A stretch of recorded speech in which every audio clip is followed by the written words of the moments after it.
We are live, but we are, as per tradition, letting it breathe. In through the nose, out through the mouth. We got to bring in Facebook so we can get the party started in earnest and see what's cooking. What's up, everybody? It's the Huddle Up podcast presented, as always, by Mile High Huddle, powered, pardon me, by Blue Wire Pods. I'm your host, Chad Jensen. With me, my fellow football priest. He is the deputy editor of MileHighHuddle.com, Zack Kelberman. Zack, if it wasn't hard enough to juggle two locks, albeit different spellings on this roster, now the Broncos have two Patricks. Tell everybody about the rush linebacker the team poached off a practice squad today.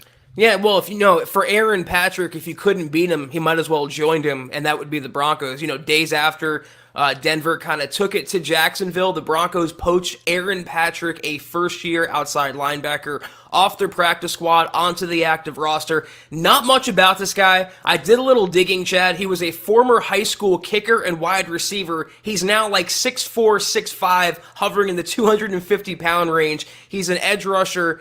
He had 27 and a half sacks, the second most in school history at Eastern Kentucky. Again, he was an undrafted free agent, ended last year on the Jaguars practice squad. He is the definition right now of what you call depth and having a warm, able body at that spot. Obviously, Bradley Chubb is now out 6 to 8 weeks, and as you can see right there, they're down to Malik Reed, Jonathan Cooper, and Andre Mintz at OLB.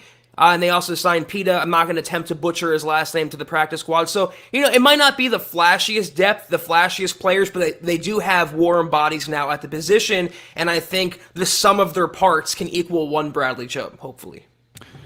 Well, he's got some length. I like that. And he's got some, he's thick. He's 260 pounds, which is about what Chubb is, if I'm not mistaken, as far as his weight. But 6'5", that's good. That's good. I mean, hey, it's better to have and not need than need and not have. And that's basically the approach all the Broncos are taking. Although, Zach, it is somewhat ironic to me that the player the Broncos coveted more than their 4 years removed from being a third-round pick, Royce Freeman, was so quickly dispatched at the first, moment of tribulation. Yeah, it's the way it goes. I mean, there's different positions, different circumstances, but we have to be happy that Vic Fangio is known to get the most out of his outside linebackers, and I like this pickup from a depth standpoint. From a running back standpoint, you have Demarie Crockett as the number 3. He's impressed the Broncos coaching staff. Obviously, Javante's locked in at number 2, and then you have Melvin Gordon number 3. It is a little weird with the Royce Freeman comparison there, but they needed to make a corresponding move, and McCrary just drew the short straw in that situation. I wonder how old Royce has been holding up in his new football environs. In fact, now that I say it, I'm just going to do a quick search and see if he's gotten any touches real quick. This is going to eat at me now, so let's see. He has 3 offensive snaps as a Carolina Panther and 0 touches. So FYI. That's tough, though. I mean, stuck behind CMC. Yeah, most definitely. Most definitely. Well, guys, tonight, we're going to see what's on your mind. It is the Mile High Mailbag. We are your football priests, and each and every week, we're here to offer you the absolution, the answers to your burning Broncos questions. Provide that absolution right there. And those faces will be there in living color, in the flesh, Sunday and Powerfield at Mile High. It's going to be a lot of fun.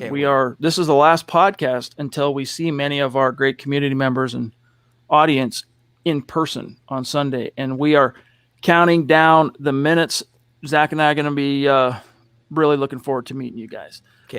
Before we dive into a few things, we got to real quickly say thank you to the presenting sponsor of tonight's live stream podcast, and that is BetQL. Guys, have you caught the fever of what has become just a new wave? 15 years ago it was fantasy football. Now it is online sports betting and gambling. If you want to give yourself the best chance possible to beat your bookie and win your bets and thus stave off losing money, make as much money as you can when you do make a wager, you need BetQL. Download the BetQL app. It's the only app you're going to need to make the smart bets. Google Play, the App Store, you can find it there. The way it works, and this is the thing I love about it the most, is BetQL has an algorithm called Best Bets. And what it does, it's a computer model that scans over 350,000 unique bets per year. You don't need Dustin Hoffman and Rain Man. You've got Best Bet. Gives you the best recommendation for every game across all major sports. So you're never wondering, is this the right strategy? And if you do go with it, you understand the strategy. You're not just blindly wagering into the abyss. All right. And so make sure if you go to the App Store or Google Play, BetQL, and Zach, it covers everything from spreads, over-unders, and even player prop bets. Yeah, it's a really, really cool service that provides the sharp data so you can see who the pros are backing, as well as line movement so you can jump on betting opportunities in real time. BetQL offers team summaries which highlight previous success against the spread and the over-under, as well as breaking news when your lineups change and injury statuses are updated around any sports platform. Plus, with BetQL, you can save all of your picks in one place to track your success and winning streaks and view your rank on BetQL's leaderboards. That's right, guys. So give yourself that betting edge on game day. Head to the App Store and Google Play right now. Download BetQL.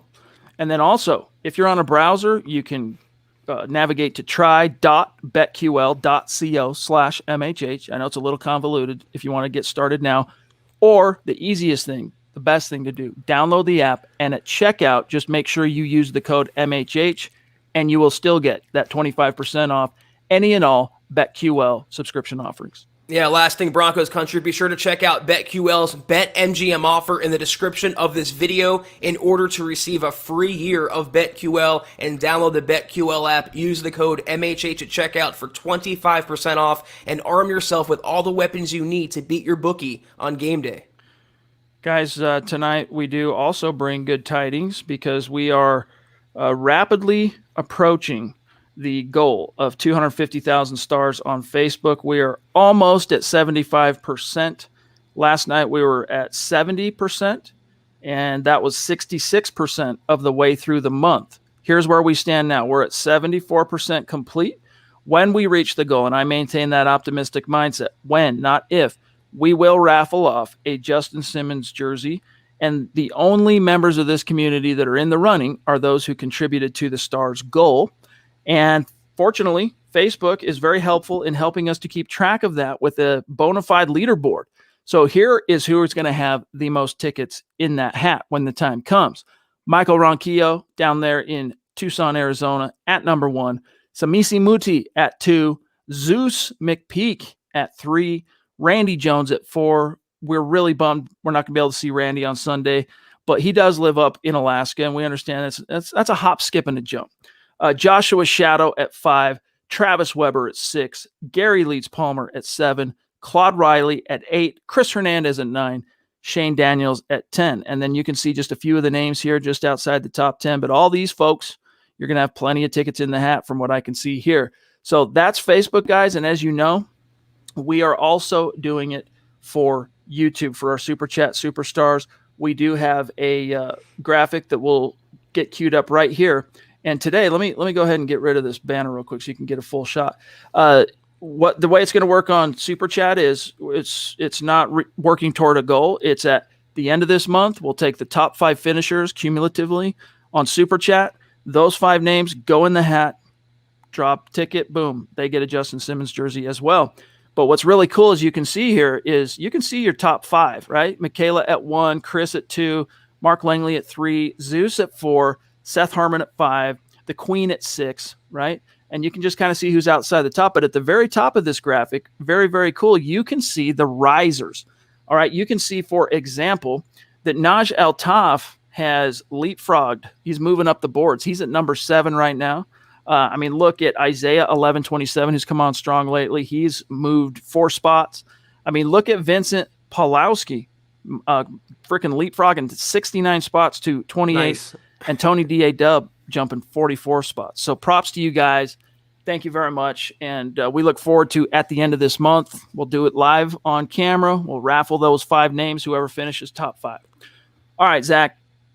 Let's see what's on everybody's mind real quick. Shout out here to Stu Meat, who's kind of updated his handle here. iBomb Atomically. Cool, dude. Super sticker. I wish I could see what the sticker was, but either way, thank you for the super chat, bro. You the man. Greetings to Michaela. We got Jay. We've got Dylan moderating the chat on YouTube.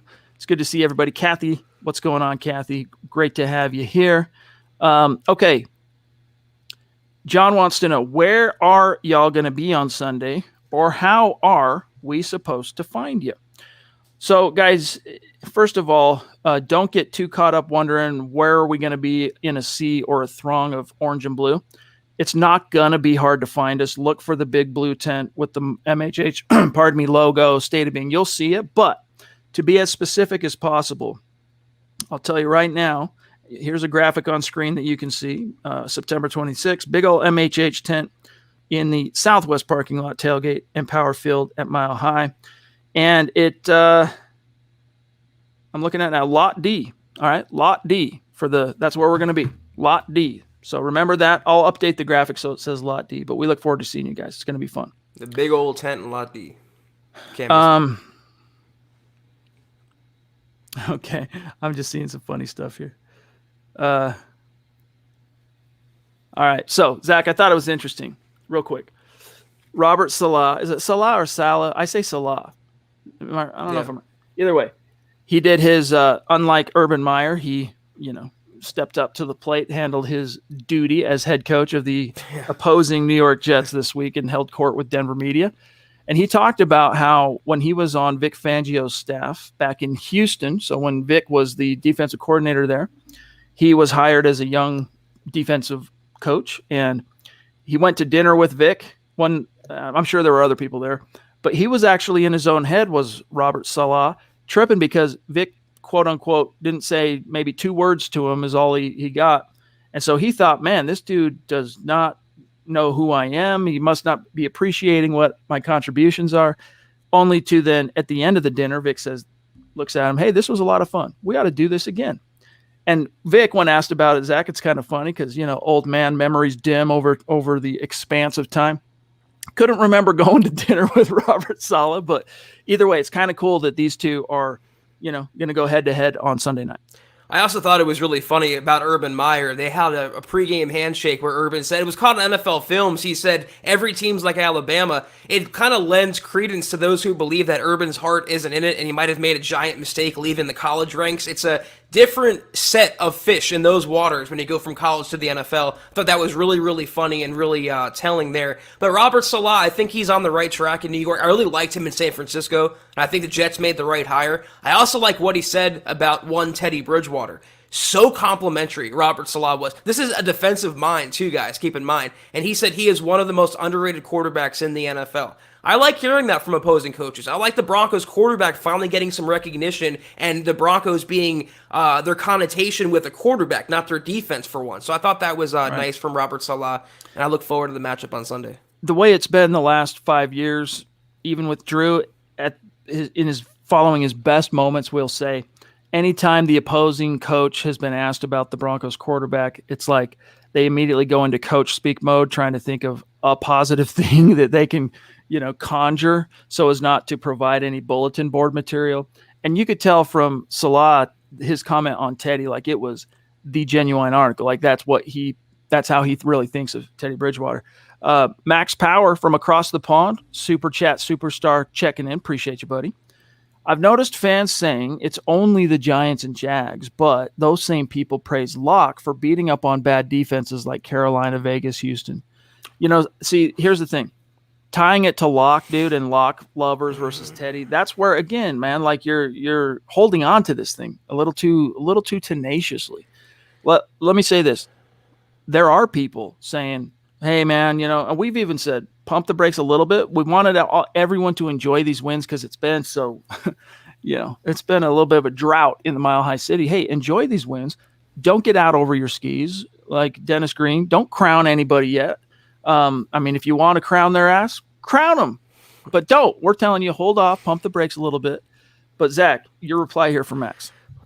I just have 2 quick things to point out here, and of course, Max is factually incorrect. We both praise the Giants' defense for being quietly underrated, and it was impressive how the Broncos moved the ball almost at will against them. Second of all, the Carolina game, that Carolina defense, I think it was a few weeks before the Broncos game, they blanked Seattle and Russell Wilson. They also held the Vikings out of the end zone, I believe. So they really weren't a terrible defense. Context matters, facts matter, and especially when you're trying to push your own narrative.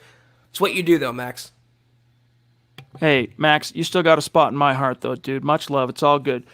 Kenneth Booker, Mile High Huddle, former Super Chat superstar turned Mile High Huddle staff writer, has a burning question here for us, Zach. Which player filling in for an injured guy has the best chance of keeping that job? Is it Patrick Sternad? Is it Justin? Is it Patrick Surtain or is it Justin Sternad? What? And there's other options here too. But what are your thoughts? I mean, come on. I mean, Kenny, I love you, but like Surtain's your number one draft pick. I mean, he is Champ Bailey 2.0. He is your highly touted rookie prospect. Sternad is what? He had a washout rookie year. He was a late round prospect, a late round investment for the Broncos. I don't think you can compare the two, Chad. I mean, I think Sternad can grow into maybe a quality starter a la Josie Jewell, but Patrick Surtain has perennial all-pro upside. I mean, maybe even Hall of Fame upside. First preseason game, pick 6, first regular season start, interception. I mean, how could you compare the two? It's apples and bowling balls. It's very auspicious, but I'll answer and I'll tell you that Zach's right, but here's what kind of colors that, Zach. They're paying Ronald Darby some serious cheddar, right? When he comes back, I mean, that's $10 million on the cap this year. You're going to be looking at chilling on the bench. I don't know. Something tells me, dude, because of that, unless Surtain continues to go on a romp and just becomes like, Champ Bailey in the flesh 2.0 game after game until I don't know. Or maybe if they bring Darby or when Darby comes back, maybe if Kyle Fuller doesn't kind of start being a little more consistent, maybe he comes off the field for Darby. But I know the way teams work, or think I should say, and they don't like high dollars that are consuming the cap, warming the bench. But Sternad, I mean, obviously, he's going to have that job the rest of the year, barring injury himself, because Jewell's done for the year. And then behind Jerry Jeudy, I mean, it's the next man up. I mean, you could view Timmy P and KJ Hamler basically on the same plane. Even if Jeudy never got hurt, they're at the end in the final analysis, they probably end up still getting very similar touches and reps and snaps as if he hadn't gotten hurt. But that is an interesting question to ponder, Zach. What's going to happen when Darby comes back relative to Patrick Surtain? Well, is it a foregone conclusion that Sternad will hold down the job when you have Baron Browning in the mix? Now you have Micah Kaiser in the mix, Chad, as Fernando points out here. I don't think it's a foregone conclusion. I like Sternad. I think he can grow into something decent, starting quality, but there's also other players the Broncos invested in, and you can look at a third-round investment of Baron Browning as maybe an indictment on Justin Sternad as a long-term piece there. Patrick Surtain, though, I mean, the talent level, the upside you're talking about is just astronomical. And at least the Broncos are in decent salary cap shape where if they have a $10 million backup, they can afford to have a $10 million backup in Ronald Darby. Still hate that contract, but I think they're going to play the best players that are playing and performing at that level. And right now, Surtain is just blowing the roofs off their collective expectations. By the way, quick shout out to Michael Ronquillo. Hey, dude, don't fret on the stars. It's all good. We're just happy to have you in the chat. Dude, you got a pretty comfortable lead at the top of the chart right now, so we're just glad to have you here and contributing to the conversation. But Fernando wants to know, is Baron Browning still injured? If not, will we see him now that Chubb is out? So Browning's they're viewing him right now as an off-ball guy, Zach. And the Queen jumping in from the top rope with a Mount Rushmore caliber super chat. We're going to be seeing Christy in just a couple days' time. We look forward to that. She says, almost tailgate time. I'm ready for the meet and greet and for some Broncos football. Can't wait, guys. Man, we love you, Christy. The feeling is definitely mutual. We can't wait to have you at the tailgate. Can't wait to meet you, Christy. We love you so much. Thank you so much for your generosity. Every single podcast. It's tremendous. It's going to be a lot of fun, and we're going to have our gear there. We're going to be making content. By the way, if anyone out there happens to be savvy with the drone, the cameras in the drone and all that stuff, holla at ya boys. All right, shoot us an email or DM us on social media because we had our guy set up to do that. And some of you know him, former Super Chat superstar, Nimbus Productions, but he was fortunate enough to get into a film school that he was gunning for. And so he's out of state now. So he's not going to be able to help out on that front. So if you're handy dandy with a drone, let us know. But Christy, much love to you. Baron Browning, though, Zach, he is healthy, and he's on the inside linebacker depth chart. I mean, he's a guy that can do both, but right now the Broncos are having him specialize on the inside. I hope they don't DeMarcus Walker Baron Browning, though. I really hope that doesn't happen. Just let him play one position, preferably inside linebacker, and let him be, a backup quality player in year one and progress as he would. They're going to try him, though, at outside linebacker, maybe a little less now because they have this Aaron Patrick guy in the fold, and they have Malik Reed and Jonathan Cooper. But wherever he can fit in, I think he's going to get in, and he has the natural talent from day one to make an impact on defense. We got Greg Smith repping the cause in Vegas. He says, Broncos country, enjoy the meet and greet. I'll be there in spirit, but at the same time, here in a sports book in Las Vegas, drinking margaritas and cheering on our Broncos. Sounds good. Go Broncos. Maybe one of these days we'll do one on the road and meet you in Vegas or something. Michaela, the Duchess, jumping in, and man, just so consistent. Michaela, you got to let me know if some of that swag, if it gets to you, or between now and Sunday, if it gets to you, holler at me and let me know, because I'm like agonizing over that. She wants to know, what time will the meet and greet start? Hashtag MHH. Love y'all. We love you too. So here's the deal. The way it works this year, and I don't know if it's because of the pandemic or what, but the stadium authority wants tailgates to basically be done an hour before kick. So this game kicks at 2:05 Mountain Time. That means we got to start tearing down and be out of there. And by this point anyway, you want to start heading to the stadium, find your seats and, get in position to enjoy the kickoff. But so I would say probably 11 to 1 is the window that you could catch us there. And look, this isn't people are welcome to hang out with us as long as you want, but don't feel like when you come to see us, you need to hang out until it's time to go watch the game. We expect a lot of people to come pass through, say hi, shake our hands, hang out for a minute, chit chat, and then, rotate on through. So whatever works for you is cool. But yep. I would say 11 to 1, that 2 hour window is when you're going to be guaranteed to see us. It's going to be lit. Word to Fangio. Andrew Baker, what's up, dude? Thank you very much for everything you do for us, brother, and for the 490 stars on Facebook. You demand. Is this run game going to pop against the Jets? The first two games seems like they stacked the box. They may want to quit that, though, because Teddy made them pay. I think that there's a good chance it's going to pop, but it just depends on whether or not. I guess, like I said, I sensed sincerity in what Robert Salah said about Teddy, but if it was indeed coach speak and I have been deceived, then the Jets will load up the box again and make Teddy beat him. But if he was speaking truth, and I think he was, I think you'll see them play the Broncos a little more straight up, respecting now what Teddy can do. And if they do it that way, Zach, I do predict this rushing attack to start finding some purchase. Look for Melvin Gordon in the thin air and Pookie Williams to have a day. I want you guys to go back and last week watch the Patriots win over the Jets. I believe it was Damian Harris, the Patriots running back. I think it was him. He broke about 6 tackles en route to the end zone. It was one of the worst displays of tackling I have ever seen on any team in recent memory. This should be the game, that Pookie Williams breaks out 100-plus yards, maybe 1 to 2 touchdowns. Who knows from there? Melvin Gordon sprinkled in, Demaria Crockett. This could be a really easy day at the office for Teddy Bridgewater and the Broncos pass catchers. If there's ever a game in the first half of the schedule, Chad, the first half of the season where they can pop off on the ground, it's against New York in the home opener with the fans at full throat at their backs. I think Pookie's in for a day Sunday. I mean, through 2 games, we'll go through this more here in a little bit, but, for what it's worth, the Jets defense is ranked top 10 in almost all these categories, Zach. We'll look at it here in a second. But that's exactly why you can't diagnose rankings through 2 games. That's part of the reason for it. It skews everything. What I was going to say on that, though, real quick, is the one stat that they're not top 10. Well, there's 4 stats out of the key, what is it, 9, 10, 11. One of them is rushing, but they're 12th. So it's not like they're bottom third or, amongst the worst. We'll get more into that. But, hey, shout out to Big Earn. Good to see you. Shout out to Ronnie.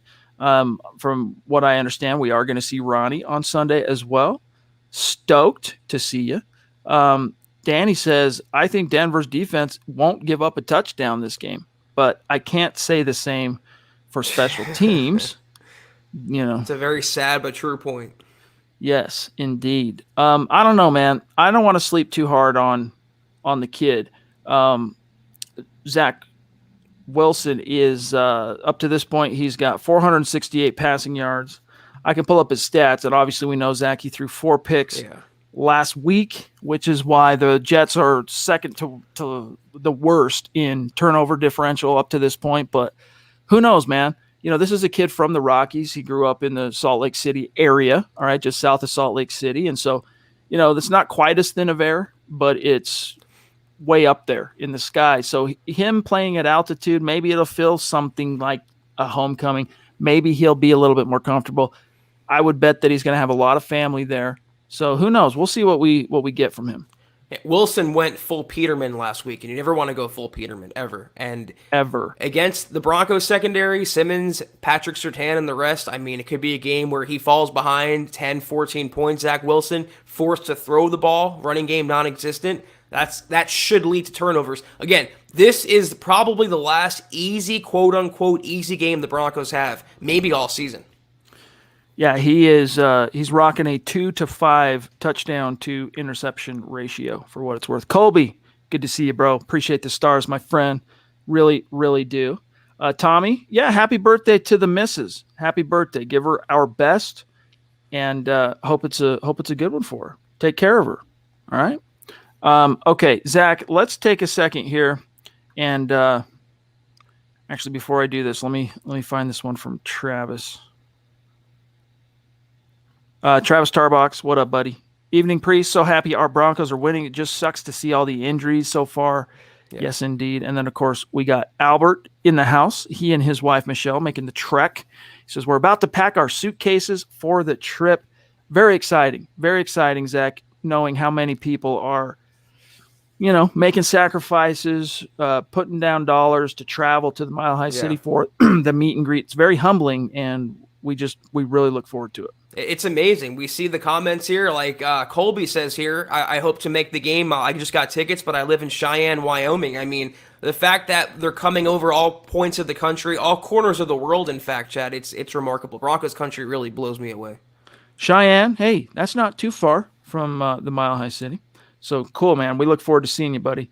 Real quick, Zach, let's take some time here and analyze this, all right? Because we are at 28 minutes. We're at about the halfway point. Let me blow this up as best as I can get Look at all that green. Love it. All right. Broncos and Jets head-to-head comparison. A reminder here that green, the statistics in green signify top 10 ranking. Statistics in red, bottom 10. And then if it's in the black, that means they're middle of the pack. All right. So let's start with the turnover margin. Your Denver Broncos, believe this, as unbelievable, as inexplicable as it may seem, Zach, +2 in the turnover margin, which ranks them top 5 in the NFL right now. That's one of the reasons this team is 2-0. They are taking the ball away more than they are giving it away. And in fact, one turnover up to this point, and it was an Alberto fumble, Zach. And then look at that time of possession. No team better than Denver in holding on to the rock. And Zach, if that's a statistic that this team can cultivate, nurture, hang on to, sustain, that is a big part of the recipe for taking down one Patrick Mahomes. Yeah, absolutely. I mean, they're taking the ball away, they're not giving the ball away, and they're holding on to the ball, and they're converting that time into touchdowns, not field goals. If you do that the entire season, I mean, this could really be a special team. That's not hyperbole, that's fact. All right, now let's just take a quick look here. Hold on, I'm trying to resize this real quick so everyone gets a good view. The Jets, meanwhile, as I mentioned, 31st in turnover margin and close, just outside the bottom in time of possession. Now, let's look head-to-head at the offense here. Your Denver Broncos, Zach, top 10 in net yards per game, and the Jets, of course, bottom third.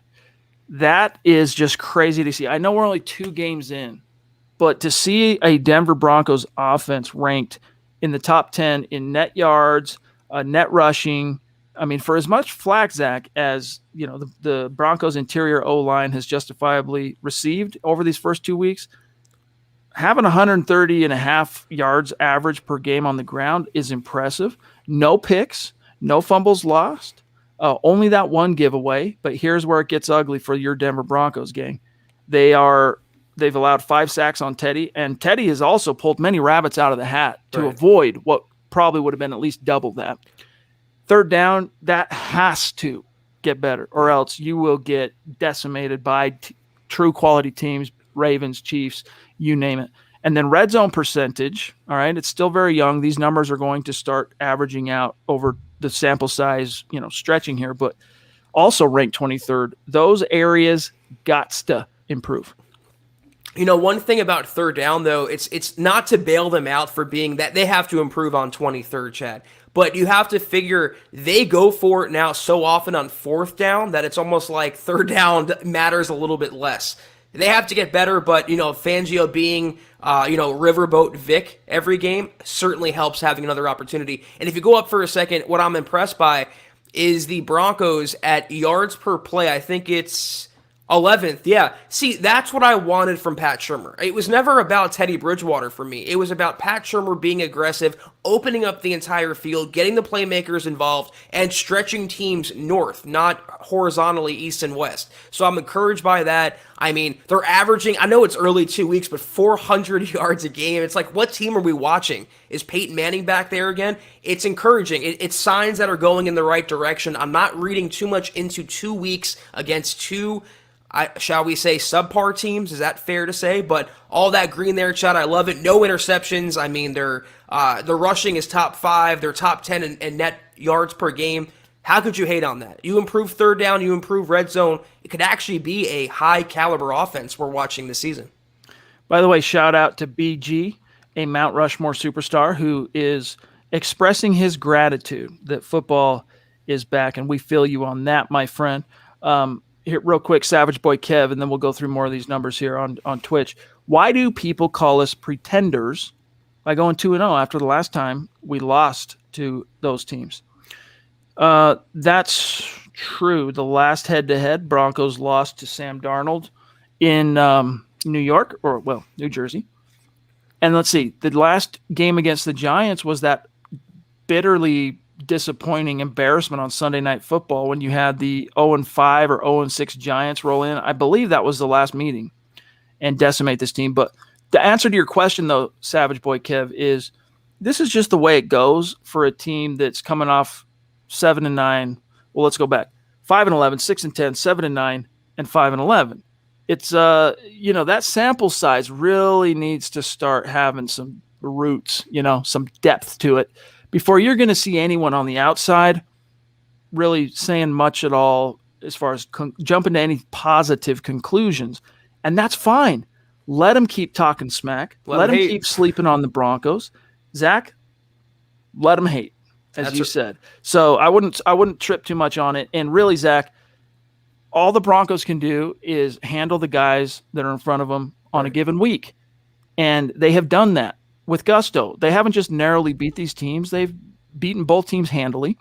And Zach, the other thing that's really cool, and this is something you brought up that really stuck with me early in this week, is as the Broncos are starting to suffer losses in the face of attrition here, right? Their guys are getting hurt. That's going to bite them at some point, right? Because, look, Justin Sternad, he's not Josie Jewell, or else he'd have been starting. Go down the line. Maybe Surtain's the only guy that you can't really say that about in terms of who's going to be replacing a starter.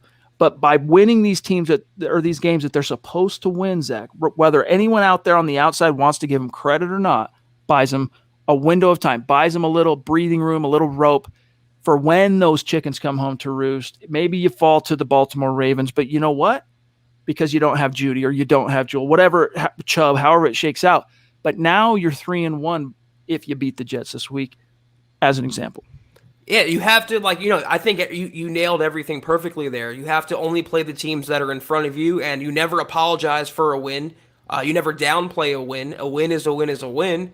But I have two thoughts about why the Broncos are still being called pretenders through 2 weeks. Is A, they did beat the Giants and Jets. If they would have came out there and beat up on Kansas City or beat up on Pittsburgh as Vegas did, or beat up on another team that's a high caliber team, they would have gotten a little more respect. But my other point is, because there's so much Broncos bias out there, and it's not made up, it's not a tinfoil theory. There is a bias against the Broncos in the national media. They could have beaten the Buccaneers and the Chiefs back to back, and they would still be called pretenders by some in the legacy and national media. That's just the way it goes. So all the Broncos can do is control their own destiny, control their own fate, beat the teams in front of them. They go to 3-0. They're still going to be called pretenders because they only beat the Jets.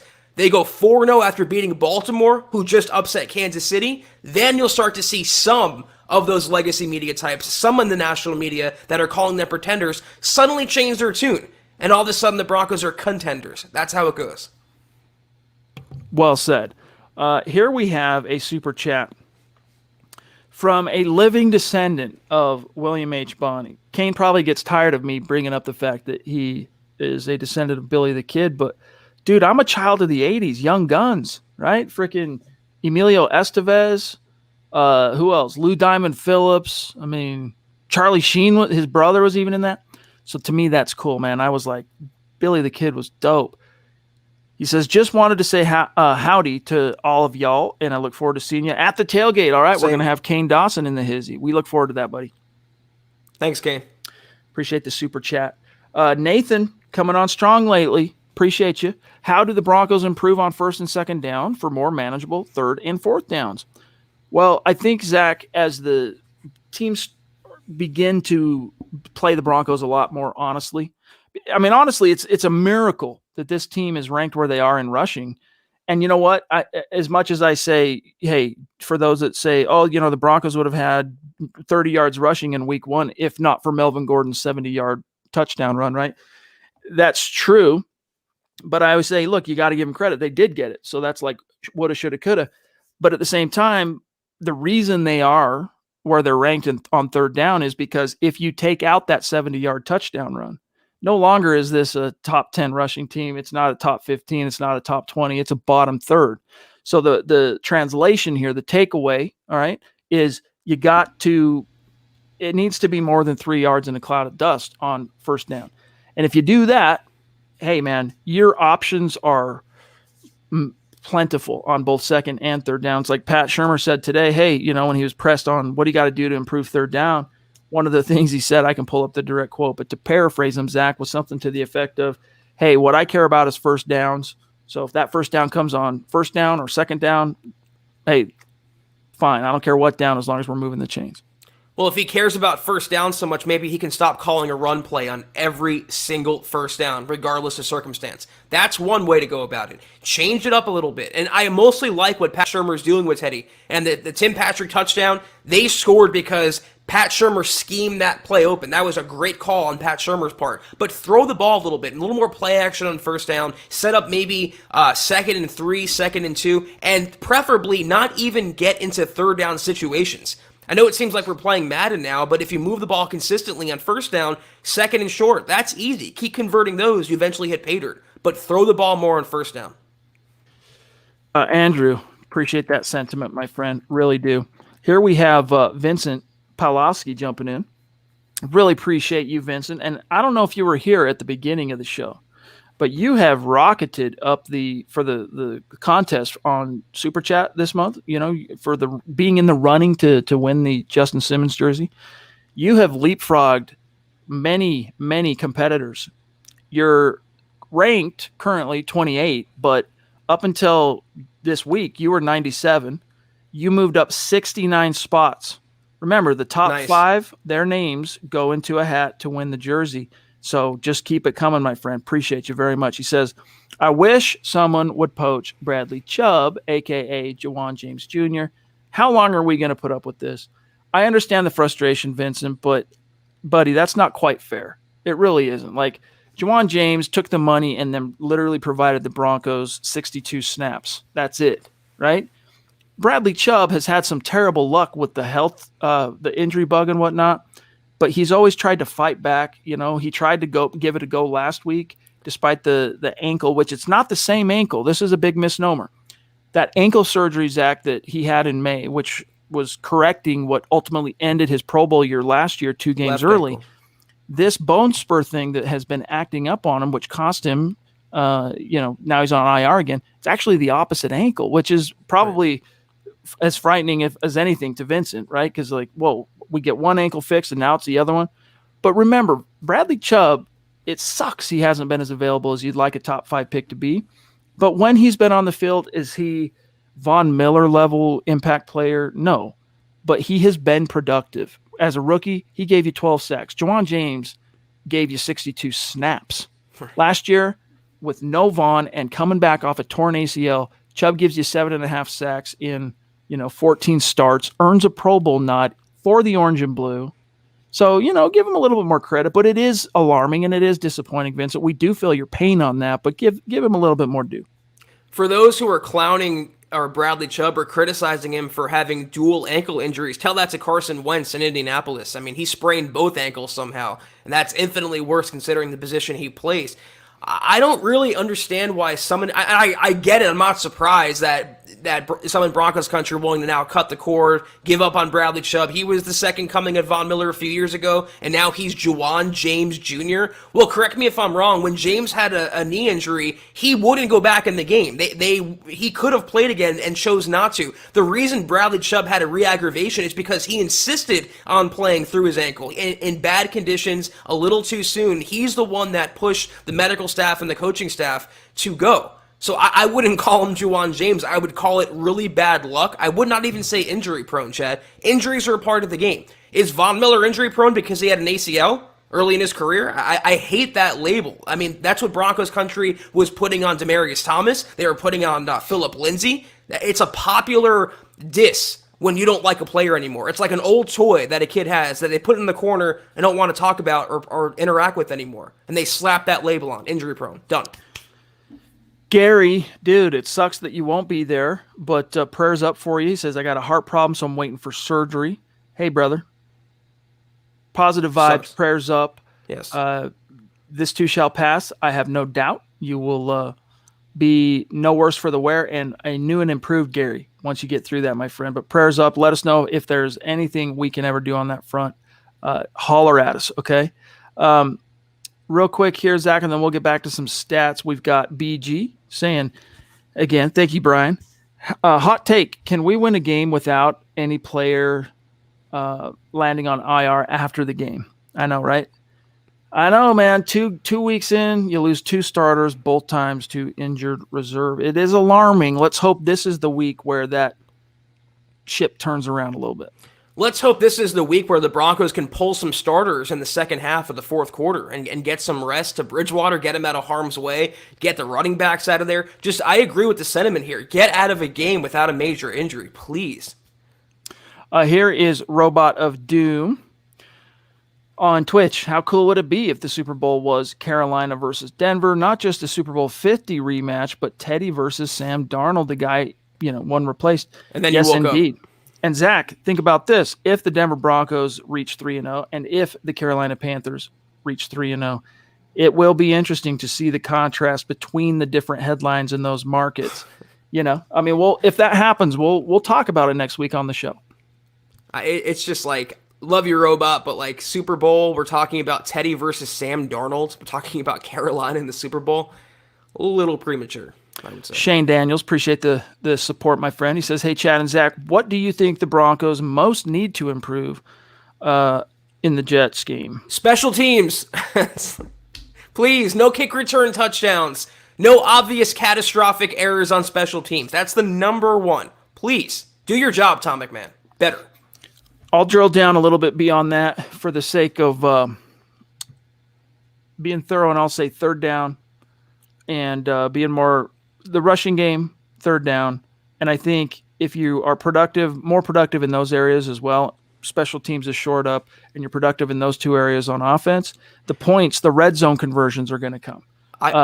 I want to add just real quick, interior offensive line play. I mean, the push in the running game, the push and pass protection, that's one, if you want to be specific, that they can improve. Guys, if you go read the 3-part series Eric Trickle produced, a film breakdown this week, milehighhuddle.com, just click on the film button, and then you'll see all those articles. That trio is getting zero push. When that ball gets snapped and it's a running play, they're getting stood up. You don't want to see that, man. You want to see your interior guys especially be the aggressors and getting push off the snap and moving guys out of the way and creating holes. We're not seeing it, so I concur with that. Zach, Michaela, appreciate you. She says, message for Gary. Sorry to hear about your heart issues. Best of luck for your surgery. Send us some love, some positive vibes to the legend himself, Gary Leach Palmer. Broncos country is the best. Michaela, thank you. I'm sure Gary appreciates that. And Albert, Chad, real quick, he's spot on here. That's the number one thing Fangio said was concerning through 2 weeks were the penalty problems. Didn't they have 10 in last week's game? I'm not positive on that. I can check if you want me to. It's an egregious amount, though, and you're true, though, regardless, Albert. That's the number one thing I think Fangio wants to look for is a cleaner, more efficient operation. Yes, indeed. All right, real quick, we got to do an update on where things stand on Stars tonight. It has been a little bit more quiet. I think Broncos fans are just excited and geared up for the meet and greet. They're geared up and excited for the game itself. Can this team get to 3-0? But shout out to Shane Daniels, shout out to Gary, Andrew Baker, Colby, Travis Tarbox, and Michael Ronquillo. Much love to each and every one of you. I think we have addressed a comment or question from each one of you so far in tonight's chat, but we'll do one more update on Facebook before we dip on out of here. There was one here on the Hall of Fame that I got to get to real quick. Who was that from? Here we go. From John Havlicek on YouTube. I don't think much of the Hall of Fame selection committee when Randy Gradishar has not been selected. And let me add to that. Neither was Tom Nalen. It sickens me how much those two guys are ignored by these HOF selection committees. Gradishar, it's seriously like an egregious crime against football humanity that he's not enshrined in the Hall of Fame. But most fans, that was a long time ago for a lot of fans. They weren't old enough or even alive to watch and witness Randy Gradishar. I mean, I barely caught the tail end, and I didn't start paying attention. My first football memory was the Broncos-Washington Super Bowl. So that was in, January, February of 88. So I was like 7 or 8 years old or whatever. Gradishar was one of the best to ever suit up. And the only reason he's not in the Hall of Fame, I guess, because he had a short career. But guess what? Luke Kuechly's going to land in the Hall of Fame. Trust, I guarantee you that dude ends up in the Hall of Fame. And it's going to be in a lot shorter wait time than Gradishar. And then Tom Nalen, dude, we've had Thomas Hall on the show before to walk through everybody so you can understand the other peer centers from his era, from Tom Nalen's era, that are in the Hall of Fame. Dermody Dawson, Kevin Mawai. I'm trying to think of this. But let's just say Dawson, as an example, can't hold a candle to Tom Nalen's individual track record and the success he contributed to team-wise. So end of sermon, but dude, very disappointed right alongside you, John. Well, there's another reason why Nalen's not in, Gradishar's not in, Chad. They played for the Broncos. There's an obvious Broncos bias. I'm sorry. It's not just us saying that. I think that's documented. And I kind of pick nits a little bit with Luke Kuechly in the Hall of Fame. I mean, great player while he was active, but did he win a title? I mean, don't get me wrong. I'm not saying I think he's a Hall of Famer. I don't think he contributed to enough. Well, it's pretty. I guess it's like if the shoe fits, you got to be careful because we could pull up the stats here. What did Kuechly play? He was 12, 13, 14, 15, 16, 17, 18. 19, because wasn't it last year or the first year he was his first year of retirement, if I'm not mistaken? So that's 8 seasons. Gradishar was something dang close to that, dude. And they're I'm gonna pull it up. I'm just saying, we put Kuechly in the Hall of Fame. Let's put Patrick Willis in the Hall of Fame. Let's put Navarro Bowman in the Hall of Fame. I always thought that you have to attain a little bit of success on the team that you play with. Gradishar played 10 years in the league. If a decade in the league on top of just phenomenal individual accolades, he didn't get a ring, but he was linchpin to the Orange Crush defense of that 78 Super Bowl squad that lost to the Cowboys.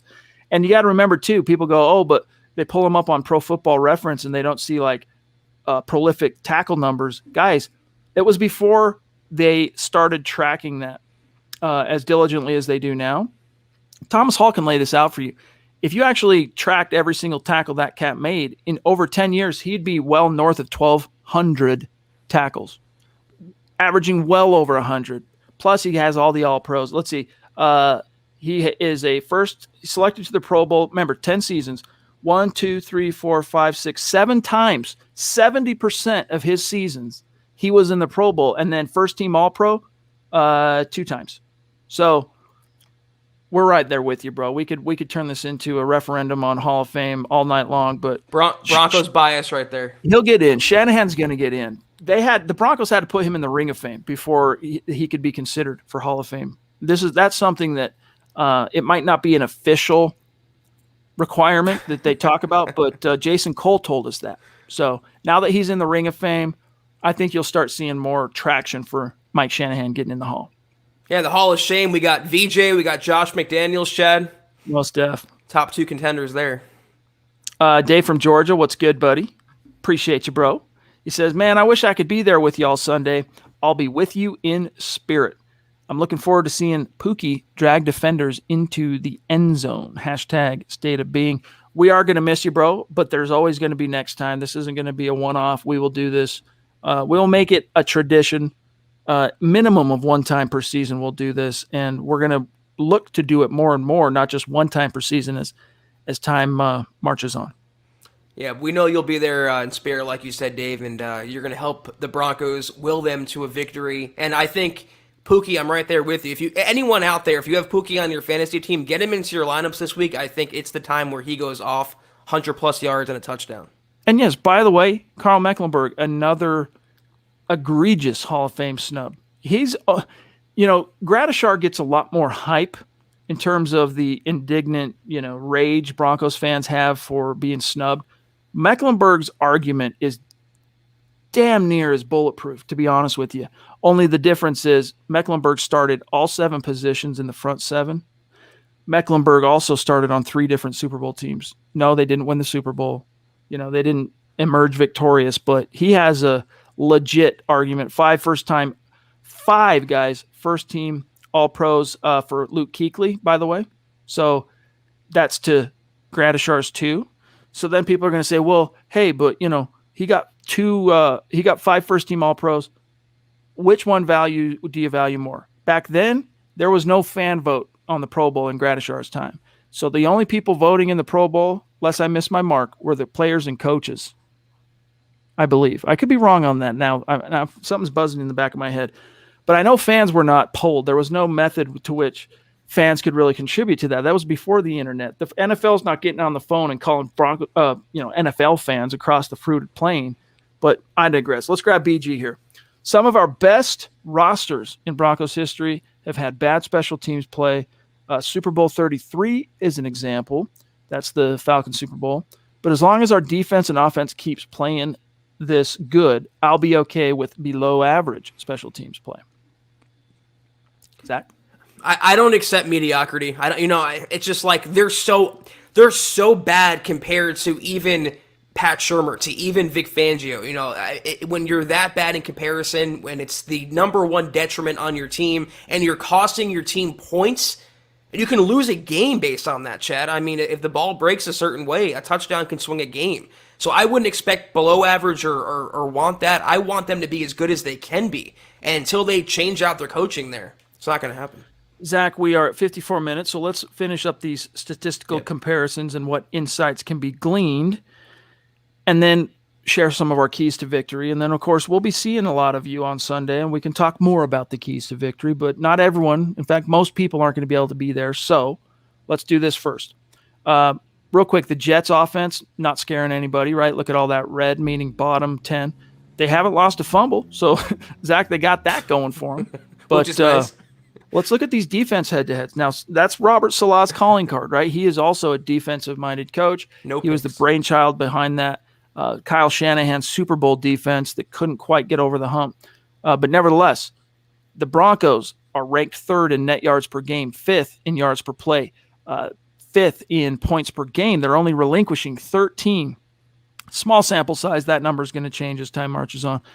Net rushing, fourth. Net passing. I mean, what are they not top 10? Sacks, they only have 3. Vaughn's got them all. And third down. Now, third down, that's a number I could see getting better as the sample size improves, especially if Malik Reed can start carrying some water and Draymond Jones can show up and start converting some of that potential. And, I mean, Draymond makes high-impact plays, Zach, but unfortunately, not a lot of them come in those critical moments, right, where you need it to be like a third down or something like that. But and then red zone, they're tied for fourth. All right, they're only allowing a touchdown on 33% of teams' trips inside the 20. Meanwhile, the Jets, lots of green, but they haven't picked off a pass yet, and they have only 1 fumble recovery. So that's really hurting them. But look at that on third down in the red zone, Zach. That's striking. Yeah, again, sample size matters here. They only have 1 takeaway, and the Broncos in the red zone, or at least on third down, the 19th, that's the number that jumps out to you. Shelby Harris, for one, has to get better. He has to be a little more dominant, Chad. He got paid that contract. I advocated for him, as did you, but he's really not producing. He needs to come up clutch on third down. If he does, that number would shoot up into the top 10, I think. But the Jets, like you said, that's Salah's calling card there. So I'm not surprised we see some green. They're pretty stiff in third down in the red zone, and the Broncos, that's where they struggle, third down in the red zone. So it's going to be maybe not an explosion on offense, but the Broncos should be able to move the ball and capitalize. Yeah, maybe Shelby needs to put down the Blue Yeti podcast microphone and focus more on justifying that $11 million per year, right? Leave it to us, Shelby.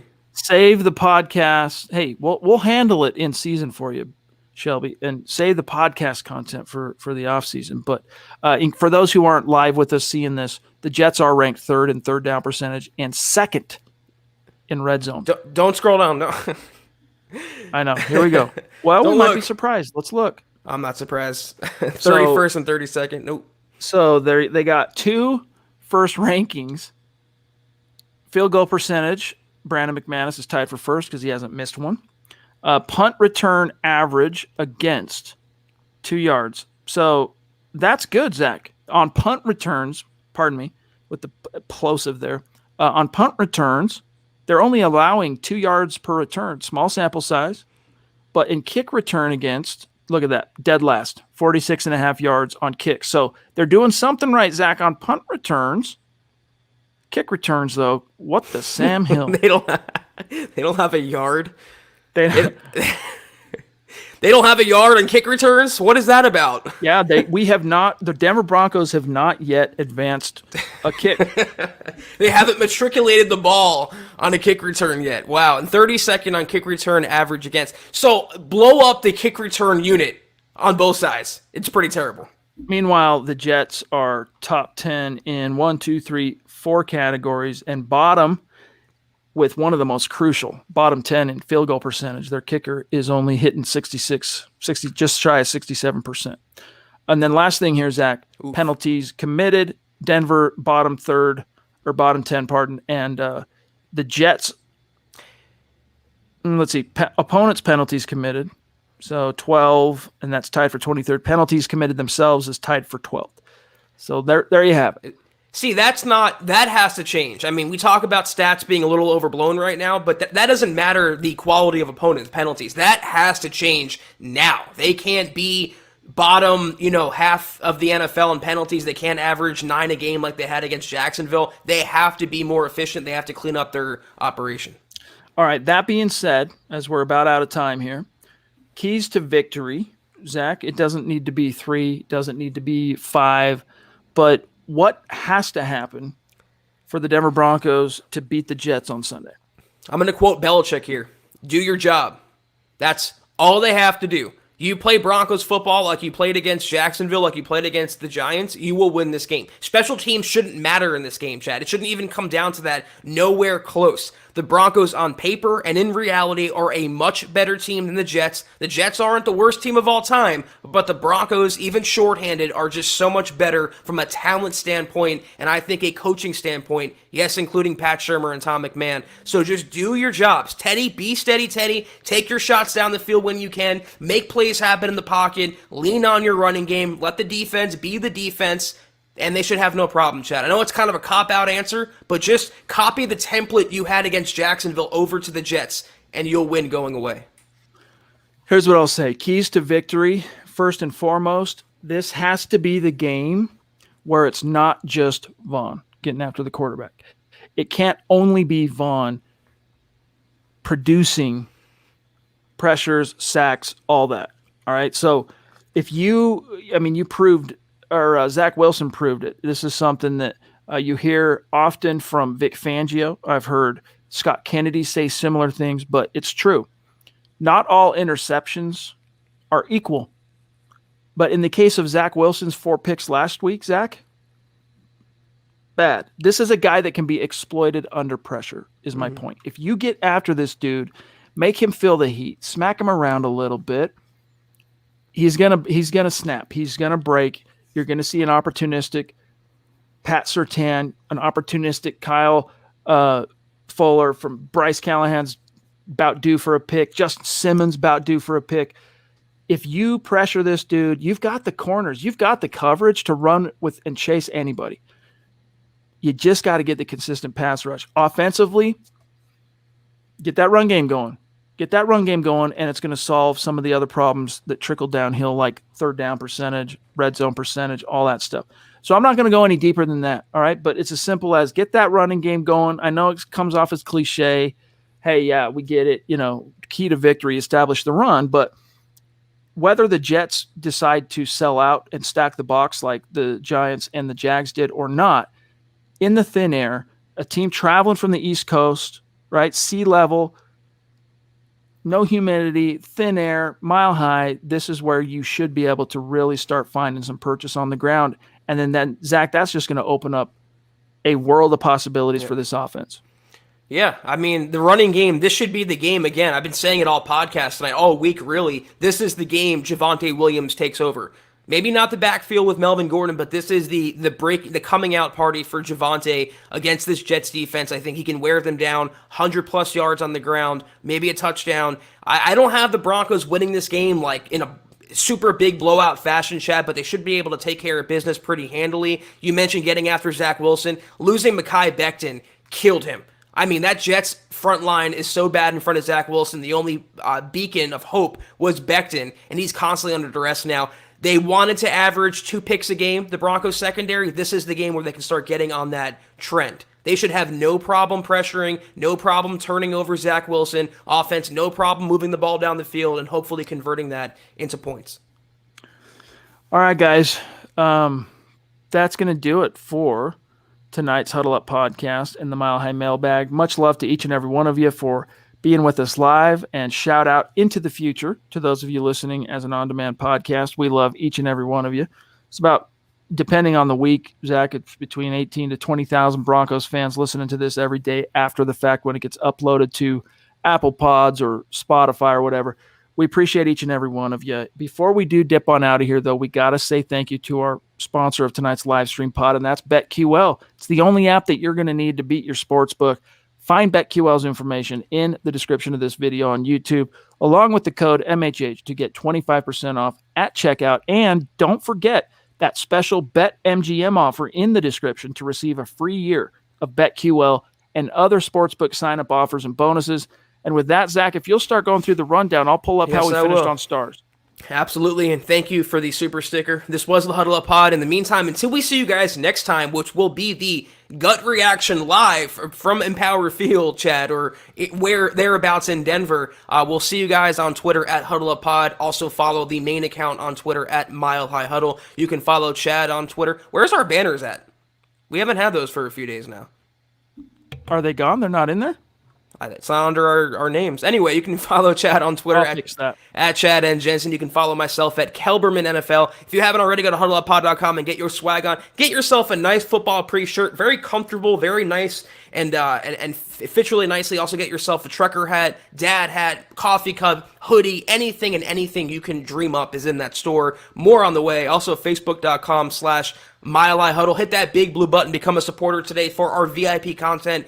Kelberman's Corner, Broncos Book Club, and Trickle Zone. We appreciate your patronage there. Also, Facebook.com/Mile High Huddle Pod. And if you haven't already, go to Apple Podcasts and leave your football priest a 5-star review for a chance to win some of this very swag each and every month. But if you haven't done any of those things, do these 3 things that take a few seconds. Subscribe, like, and share this video and every single video you see on the MHH channel. Helps us grow and reach more Broncos fans just like you. So many of these 5 stars, man. We love you guys. Thank you. Here's one from minus that pesky 4-star right there. The Water Champ 760. What's up? Appreciate you, buddy, and all of you. So here's how we finished on the stars ranking for tonight, and then we'll see how this shakes out in the analysis tomorrow for Dove Valley Deep Divers. Don't miss those guys. 6 p.m. Mountain, 8 p.m. Eastern, as per usual. Here's how we finished today. All right. Shane Daniels at the top, Gary Leeds-Palmer, Andrew Baker, Colby C. Collier, Travis Tarbox, and Michael Ronquillo, who had to dip out a little early. So shout out to each and every one of you guys. Much love. We do appreciate you more than we can say. And we'll also have an update for you tomorrow night on where the YouTube Super Chat rankings are, because we're getting close. We're in the home stretch of the month of September. So we're going to have some winners and announcements to make here before long. So as Zach said, we'll see you guys on Sunday for the meet and greet. We'll be keep if you have any questions about the meet and greet, we've tried to answer them live as best we could leading up to this thing. But just stay in tune with our social media, because day of, morning of, we'll be blasting out a lot of information to be as specific as possible on where to find us. So as Zach said, as long as you're following everything they should be on social media relative to MHH, you're not going to miss anything. So with that, as Zach said, sign us off, bro. Chad, have a great weekend. First of all, hey, can't wait to see you live for the game. It's gonna be a gas. It's gonna be amazing. Can't wait to meet each and every one of you coming to the game. It's gonna be so much fun. But take care, guys. Until we see you there at the game on Sunday, go Broncos.